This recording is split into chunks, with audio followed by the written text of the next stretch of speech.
जय श्री राधे राधे राधे।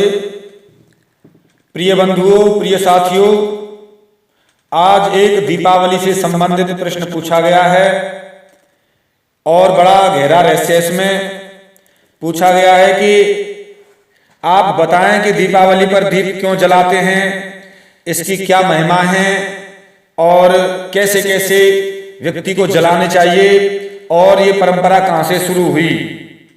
साथियों, विशेष बहुत अच्छा प्रश्न पूछा गया है। मुझे भी बड़ी खुशी हो रही है, इतना अच्छा प्रश्न, और ये मंगल समय आ रहा है, इससे सिद्ध हो रहा है और ये हमारे शास्त्रों में बताया गया है, पी पुराण में बताया गया है साथियों।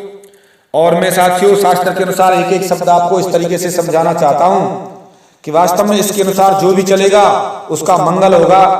साथियों समझिए, और अगर मेरे चैनल पर आप नए हैं, सब्सक्राइब नहीं किया तो कर लीजिए और मुख्य विषय को समझिए। साथियों, बात कुछ अलग है, गहराई की है, और मैं अपने प्रश्न का उत्तर देने जा रहा हूं।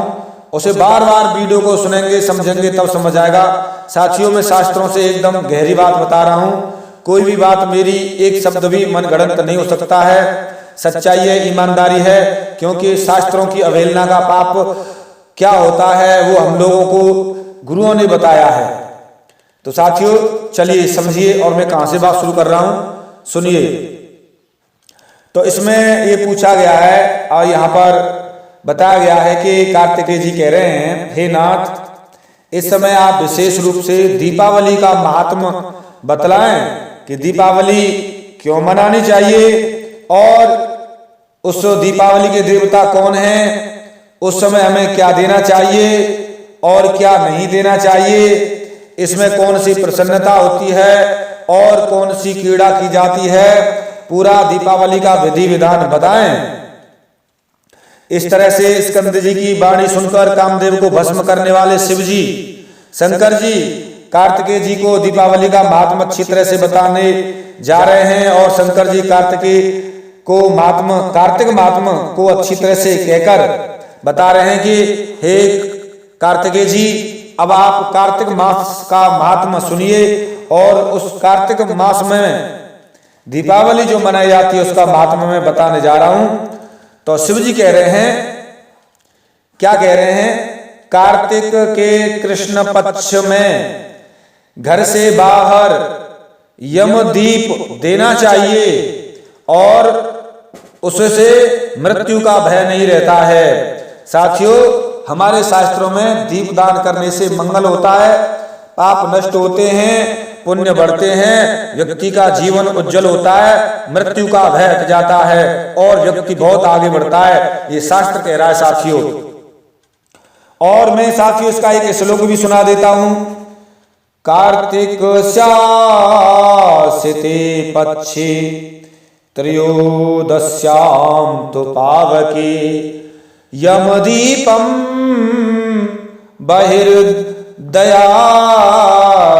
बहिर्द्या दप मृत्यु विनिर्ष्यति मृत्युर्विनश्यति।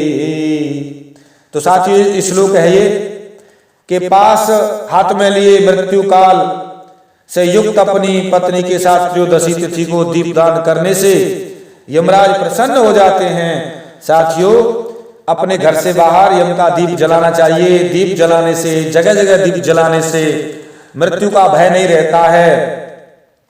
और जो अपनी पत्नी के साथ में दीप जलाते हैं उससे यमराज प्रसन्न हो जाते हैं।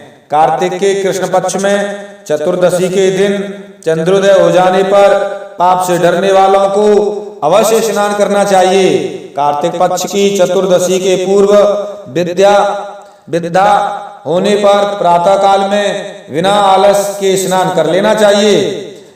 तेल में लक्ष्मी, जल में गंगा, और दीपावली के दिन चतुर्दश के प्राप्त होने पर जो प्रातः स्नान करता है वह यमलोक में नहीं जाता। अपामार्ग, चिचड़ी, गोल, लौकी, और इसमें बताया गया है प्रपुन्नाट और तथा वाहल को नरक का नाश करने के लिए जल में घुमाना चाहिए, क्योंकि इनको घुमाने से फिर कहे हुए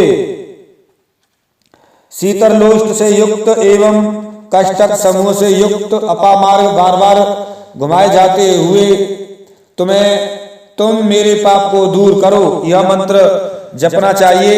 और अपामार्ग को प्रपुन्नाट को अपने सिर पर घुमाएं और उसके बाद यमराज के नामों से उसका तर्पण करें। तर्पण करते समय, और साथियों यहाँ पर तर्पण कैसे करना चाहिए, ये नाम दिए गए हैं यहाँ पर, ये 14 नाम है, उन 14 नामों को लेना चाहिए। 14 नाम मैं आपको बता रहा हूं, सुनिए। पहला यमाय नमः, दूसरा धर्मराजाय नमः, तीसरा मृत्यवे नमः, चौथा अंतकाय नमः, पांचवा कालाय नमः, छठवा वैवस्वताय नमः, सातवां सर्वभूत क्षयाय नमः, आठवां औदुम्बश्वराय नमः, और नौवां दध्यानाय नमः, 10वां नीलाय नमः, 11वां परमेष्ठिने नमः, 12वां भ्रकोदराय नमः, 13वां चित्राय नमः, 14वां चित्रगुप्ताय नमः। साथियों 14 नाम हो गए हैं।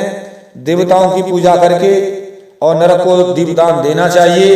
मनोहर दीपों को प्रदोष की बेला में देना चाहिए। ब्रह्मा विष्णु और शिव आदि को विशेष रूप से अपने भवन में दीप दान देना चाहिए।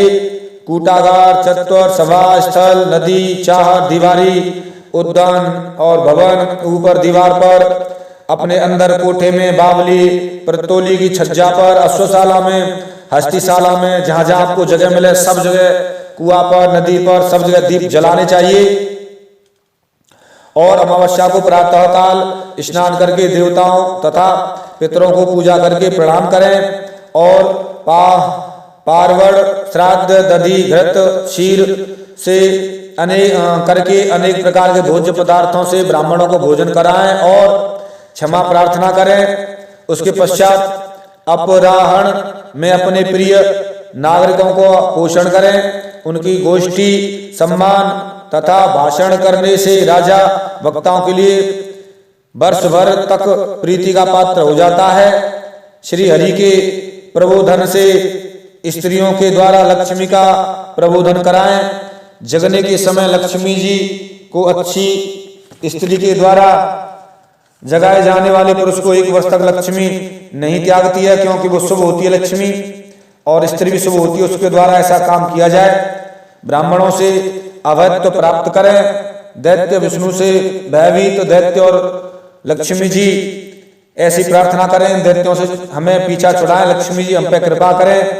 इस तरीके से साथियों ज्योति स्वरूप लक्ष्मी, सूर्य, चंद्रमा, विद्युत, स्वर्ण, तारे हैं, सभी ज्योतियों के ज्योति रूप हैं। जो लक्ष्मी प्रतिदिन में दीपावली में पृथ्वी पर, गौशाला में, पूर्णिमा में स्थित हैं, वो मुझको वरदान दें। साथियों इस तरीके से प्रार्थना करनी चाहिए। मैंने आपको ये पूरा प्रसंग बड़े शॉर्ट में संक्षिप्त रूप से सुनाया है कि दीपावली को दीपदान करने से क्या होता है, कहाँ कहाँ दीपदान करने चाहिए, इसकी क्या महिमा है। साथियों ये हमारी उम्र बढ़ाता है दीपदान करना, क्योंकि दीप जलाना मतलब हमारे घर का उजाला, अंधेरा नष्ट हो जाना, उजाला होना। क्यों दीप जलाना, दीप का मंगल करना, कि घी के दीप जलाने का मतलब खुशियां मनाना। और खुशी जब होती है, जब उम्र ज्यादा होती है, निरोग होते हैं और मृत्यु का भय दूर हो जाता है, तो दीप इसीलिए जलाए जाते हैं। मृत्यु का भय दूर हो जाता है, खुशियां होती हैं, मंगल होता है, शास्त्रों में लिखा हुआ है साथियों। इसलिए दीप जलाने चाहिए। और मैंने दीप जलाने की महिमा आपके समक्ष प्रस्तुत की है। अगर किसी को कोई नई चीज समझ आती है तो साथियों जरूर संपर्क करें। मिलता हूं किसी एक विशेष गहरे रहस्य के साथ में। मैंने साथियों ये वर्णन आपको ये जो बताया है अपने शास्त्रों से बताया है, और जरूर आप कमेंट करें, आपके प्रश्न का उत्तर दिया जाएगा। साथियों मिलता हूं किसी एक विशेष गहरे रहस्य के साथ में, तब तक के लिए जय श्री राधे। साथियों दोबारा मैं एक बात और रिपीट कर देता हूं कि ये जो दीपावली का पर्व है बड़ा जबरदस्त है। इसमें बहुत सी सिद्धियां होती हैं, और अगर कोई व्यक्ति अच्छी तरह से करना चाहे तो बहुत कुछ प्राप्त कर सकता है। और क्योंकि ये बड़ी शुभ है, ठाकुर जी की कृपा से हमारे सभी ये त्योहार भगवान की कृपा से बने हुए हैं और विधि विधान से बने हुए हैं। साथियों मिलता हूँ किसी विशेष गहरे रहस्य के साथ में, तब तक के लिए जय श्री राधे राधे राधे, जय श्री राधे राधे राधे, जय श्री राधे राधे राधे, जय श्री राधे।